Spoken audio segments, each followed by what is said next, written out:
Hello friends, welcome to my channel knowledge on your tips. Friend, आप लोग जानते हैं कि हम लोग अपने इस चैनल पे जीएस का कंप्लीट सिलेबस कर रहे हैं। तो जीएस में हमारा अभी तक क्या कंप्लीट हुआ? हिस्ट्री। तो हम लोग हिस्ट्री में हमारे 2 चैप्टर हो चुके हैं कंप्लीट। पहला है हमारा इंडस वैली सिविलाइजेशन और सेकंड हमारा हो चुका है आर्यन एज। तो हमारे 2 चैप्टर हो चुके हैं कंप्लीट और अब हम यहाँ पढ़ेंगे 600 BC यानी एज ऑफ ट्रांसफॉर्मेशन, जिसको कि हम लोग अब कहते हैं बदलाव का युग। तो उसको हम लोग अब देखते हैं। तो फ्रेंड, आइए हम लोग एक बार देख लेते हैं ग्राफ के थ्रू कि हमारा क्या क्या हो चुका है कंप्लीट। जैसे देखिए, हमारा इंडस वैली सिविलाइजेशन जो था वो था 2350 BC से 1750 BC तक, और हमारा आर्यन एज था वो था ये 1500 BC से 600 BC तक। तो अब हम इस समय जो पढ़ेंगे वो है हमारा 600 BC एज ऑफ ट्रांसफॉर्मेशन। तो चलिए फ्रेंड, हम लोग इसको डिटेल में देखते हैं। तो देखिए, ये फिर इसमें जो दिया है 600 BC। तो 600 BC में हमारे काफ़ी ज़्यादा चेंजेस हुए थे, पॉलिटिकल, रिलीजियस, इकोनॉमिक, सोशल, काफ़ी चेंज उस समय हुए थे। तो इसको चलिए हम लोग थोड़ा ग्राफ के थ्रू देखते हैं। जैसे ये है हमारा 600 BC। तो 600 BC हमारा 2 भागों में हो गया था डिवाइड। एक था रिलीजियस चेंजेस और एक था ये पॉलिटिकल चेंजेस। 2 पार्ट में ये हो गए थे डिवाइड। तो हमारा जो रिलीजियस चेंजेस है, तो हमारे बहुत सारे उस समय धर्म आ गए थे। जैसे हमारे 500 से ऊपर उस समय हो गए थे धर्म। और जो पॉलिटिकल चेंजेस था उसमें 16 राज्य हो गए थे डिवाइड। ये 16 राज्य में हो गया था डिवाइड, तो उसको हम कहते थे महाजनपदा, जिसको हम कहते थे। तो हमारा जो रिलीजियस था वो तो ये 500 से ज़्यादा हो गए थे रिलीजियस, और जो जो पॉलिटिकल चेंजेस था उसमें 16 राज्य हो गए थे। तो चलिए इसको थोड़ा देखते हैं एक बार। मैप के थ्रू हम लोग इसको देख लेते हैं कि ये राज्य जो 16 महाजनपदास थे वो क्या क्या थे। तो ये देखिए, हमारे 16 महाजनपदास जो थे ये मैप के थ्रू एक बार हम लोग देख लेते हैं। जैसे कि मैप में दिया हुआ है कुरु, शूरसेना, काशी, कौशल, और ये मगध, वत्स, अवंती, और ये दिया है मत्स्य। ये बहुत सारे थे राज्य हमारे जिसमें कि ये डिवाइड हो गया था। ये सारे राज्यों को हम कहते थे महाजनपदास। तो फ्रेंड, आप लोग जानते हैं कि 600 BC जो था उस समय हमारे काफ़ी चेंजेस हुए थे, रिलीजियस चेंजेस और पॉलिटिकल चेंजेस, ये काफ़ी चेंज हुआ था हमारा। तो अब हम लोग देख लेते हैं कि हमारे जो हैं रिलीजियस चेंज में उसमें कौन कौन से थे रिलीजन। आप लोग जानते हैं कि 500 से ज़्यादा उसमें धर्म आ गए थे। तो उसमें से कौन कौन से फेमस हुए थे? तो हमारा जो था जैनिज़्म और ये बुद्धिज़्म, तो ये काफ़ी फेमस हुए थे उस समय। लेकिन जो हमारा जैनिज़्म था उसके रूल काफ़ी टफ थे, मतलब उसमें जो रूल थे वो काफ़ी टफ थे। जैसे कि उसके अंदर दिया हुआ था कि किसी छोटे से छोटे जीव को भी नहीं मारना है। तो इस तरह से इसके जो रूल थे वो काफ़ी टफ थे। और जबकि जो बुद्धिज़्म था इसका तो मिडिल पाथ था। जैसे मतलब इसके रूल इतने नहीं टफ थे। इसके अंदर जो मेन था वो मेडिटेशन था। जो मेडिटेशन जो करता था, जो विपासना जो करते थे जो लोग, तो वो अपना भी सकते थे ये बुद्धिज़्म। तो इसीलिए लोगों ने, ज़्यादातर लोग जो थे वो बुद्धिज़्म को ही मानते थे। तो देखिए, हमारे देश में काफ़ी जो बड़े बड़े लोग थे उन लोगों ने भी किया था मेडिटेशन। जैसे कि ट्विटर के फाउंडर थे जैक डॉर्सी, उन्होंने किया था मेडिटेशन।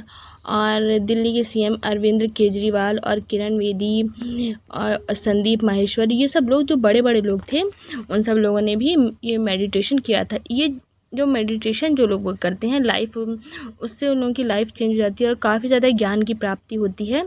इस तरह से इन सब लोगों ने भी वो मेडिटेशन किया था। तो चलिए हम लोग अब देखते हैं बौद्ध धर्म।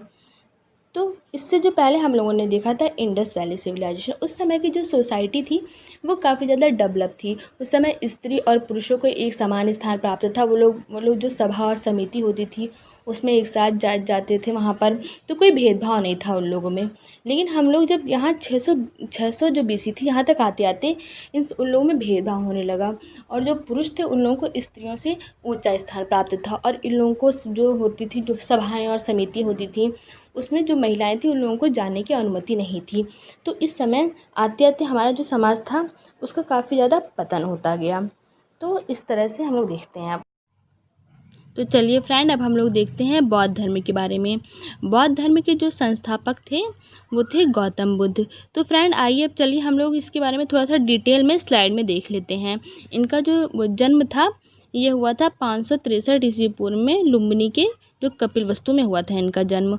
और इनकी मृत्यु हुई थी 483 ईस्वी पूर्व में यूपी के एक शहर है श्रीनगर, वहाँ पर हुआ था। और इनका जो बचपन का नाम था वो सिद्धार्थ था। और इनके फादर जो थे उनका नाम था शुद्धोधन। और इनकी जो मदर थी उनका नाम था महामाया। और इनकी फोस्टर मदर थी, मतलब जिन्होंने इनका पालना और पोषण किया था, उनका नाम था प्रजापति गौतमी। और इनकी वाइफ थी, उनका नाम था यशोधरा। और इनका बेटा था, उसका नाम था राहुल। तो ये इनके बारे में थोड़ा डिटेल में दिया हुआ है। अब चलिए हम लोग इसके आगे देखते हैं। तो फ्रेंड, अब हम लोग देखते हैं फोर्ट साइट्स की, जिसको देख करके उन्होंने अपने घर को छोड़ा था, यानी गृह त्याग किया था उन्होंने उस समय। तो जो फोर्ट साइट्स थी वो थी ओल्ड एज, डिजीज, डेथ और सीज। मतलब उन्होंने वो सबसे पहले देखा एक बूढ़ा आदमी था जो कि एकदम बूढ़ा हो गया था। तो उन्होंने सोचा कि हर किसी को एक ना एक दिन तो बूढ़ा होना ही है। और फिर एक देखा एक आदमी जो कि बहुत बीमार था। तो वो ये बात देख कर के जान गए कि हर कोई एक ना एक बार तो बीमार होता ही है। और फिर उसके बाद उन्होंने देखा एक थी डेड बॉडी। तो तो उनके वो ये समझ में आया कि हर किसी को एक ना एक दिन तो मरना ही होता है। और फिर उसके बाद उन्होंने एक साधु को देखा, तो जिसका कि जीवन काफ़ी ज़्यादा अच्छा था, वो बिल्कुल खुश था और वो कुछ भी नहीं सोच रहा था, उसकी लाइफ काफ़ी अच्छी थी। तो उन्होंने सोचा कि इन सबसे तो सबसे अच्छी लाइफ साधु की ही है, कि जिसको अपनी लाइफ की मतलब कोई भी नहीं फिक्र है, मतलब उसकी लाइफ में कोई भी प्रॉब्लम नहीं है। तो चलिए अब हम लोग देखते हैं गृह त्याग क्या था इसमें, गृह त्याग और संबोधि। तो चलिए देखते हैं। जब 29 साल के थे गौतम बुद्ध, तो इन्होंने अपना घर छोड़ दिया था। और ये जो जो घर छोड़ते हैं, ये इसको हम कहते हैं महाभिनिष्क्रमण। और ये इधर उधर ज्ञान की प्राप्ति के लिए घूमते रहे। तो फिर उसके बाद इनको जो टीचर जो मिले थे, जो फर्स्ट टीचर इनके थे वो थे अलारा कलाम। ये फर्स्ट टीचर थे, अलारा कलाम थे इनके। तो उन्होंने ही इनको समझाया कि मेडिटेशन से ही ज्ञान की प्राप्ति हो सकती है। फिर उसके बाद इनके सेकंड टीचर जो थे वो थे रुद्रका रामसुत थे। फिर इनको बहुत दिनों के बाद पीपल के वृक्ष के नीचे ज्ञान की प्राप्ति हुई थी। और वहाँ पर एक नदी थी जिसका नाम था निरंजना नदी। वहाँ पर इनको ज्ञान की प्राप्ति हुई थी। और ये अपना जब इन्होंने जो घर छोड़ा था, उसके जो 49 डेज़ के बाद ही इनको ज्ञान की प्राप्ति हुई थी। इन्होंने काफ़ी दिन तक ज्ञान की प्राप्ति की फिर। तो फ्रेंड, आप लोग ये फिगर के थ्रू देख सकते हैं कि इन्होंने कैसे ये सब किया था, ये मेडिटेशन कैसे किया था। तो ये फिगर के थ्रू आप लोग देख सकते हैं। तो चलिए अब हम लोग इसके बाद हम देखते हैं कि पहला उपदेश इन्होंने अपना कैसे दिया।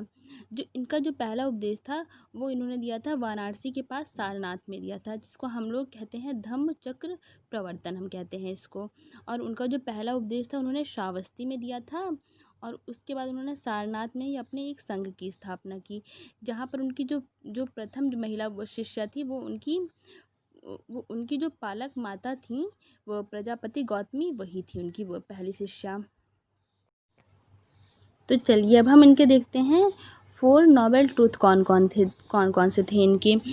दुख था, दुख समुदाय, दुख निरोध गामिनी प्रतिप्रदा। मतलब कि दुख होता है और दुख का कारण होता है, और उसका मतलब उसका निरोध भी हो सकता है, उसका जो निवारण होता है वो कैसे होता है ये हम जान सकते हैं। और कौन सा ऐसा रास्ता होता है जिसके ऊपर चल के हम लोग अपने दुख को दूर कर सकते हैं, ये सब बताया गया था इनके 4 नोबेल ट्रूथ में। तो चलिए इसमें हम लोग अब देखते हैं कि इनके 8 फोल्ड पाथ कौन कौन से थे, मतलब इनके अष्टांगिक मार्ग क्या क्या थे कि जिसके ऊपर चल के ज्ञान की प्राप्ति हो सकती है। पहला इसमें था सम्यक दृष्टि, फिर था सम्यक संकल्प, उसके बाद था सम्यक वाक, और सम्यक कर्म, अर्थात सम्यक जीविका, सम्यक प्रयास, सम्यक स्मृति और सम्यक समाधि। और ये इनके द्वारा जो बताए गए थे वो अष्टांगिक मार्ग थे जिसके द्वारा हमको ज्ञान की प्राप्ति। तो चलिए इसमें हम लोग अब देखते हैं कि बौद्ध धर्म का डिवीज़न कैसे हुआ था। तो पहली जो शताब्दी थी, जो फर्स्ट सेंचुरी थी, उसके अंदर बौद्ध धर्म का विभाजन 2 भागों में हुआ था। पहला था हीनयान और महायान।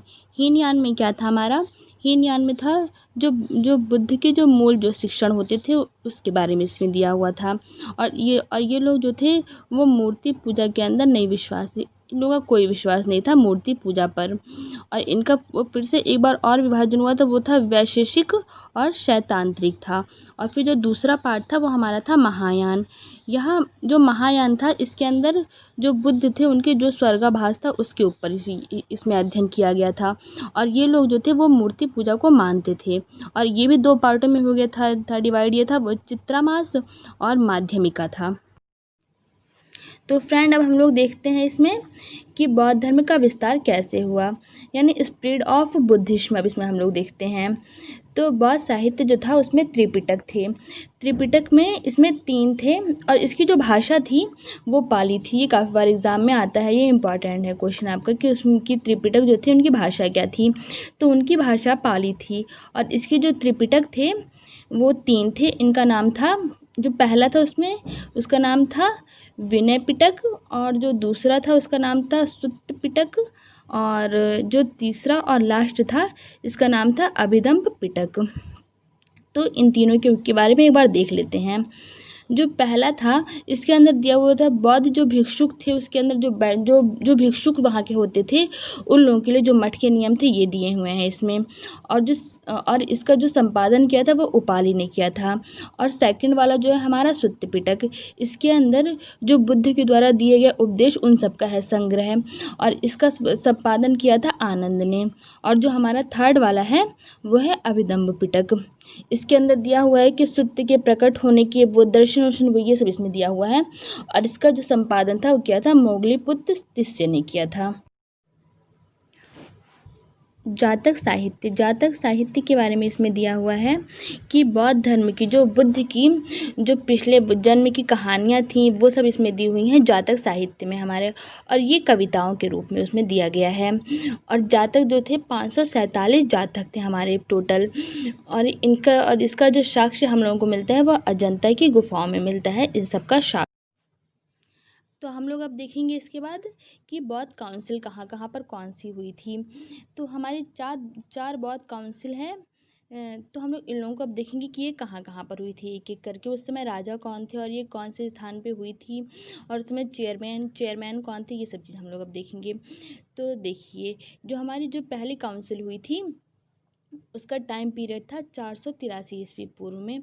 और ये कहाँ पर हुई थी, राजगृह बिहार में हुई थी ये। और उस समय जो राजा थे वो थे अजातशत्रु, और चेयरमैन उस समय थे महाकश्यप थे। और इस टाइम जो लिखा गया था वो था वहाँ पर हमारे 2 पिटक और लिखे गए थे उस समय। जो पहला था वो था कि विनय पिटक और सुत्त पिटक, ये दोनों उस समय लिखे गए थे। इसके बाद देखते हैं और हमारी अब ये दूसरी वाली जो काउंसिल हुई थी वो कहाँ पर हुई थी। इसका टाइम पीरियड था 383 ईस्वी पूर्व।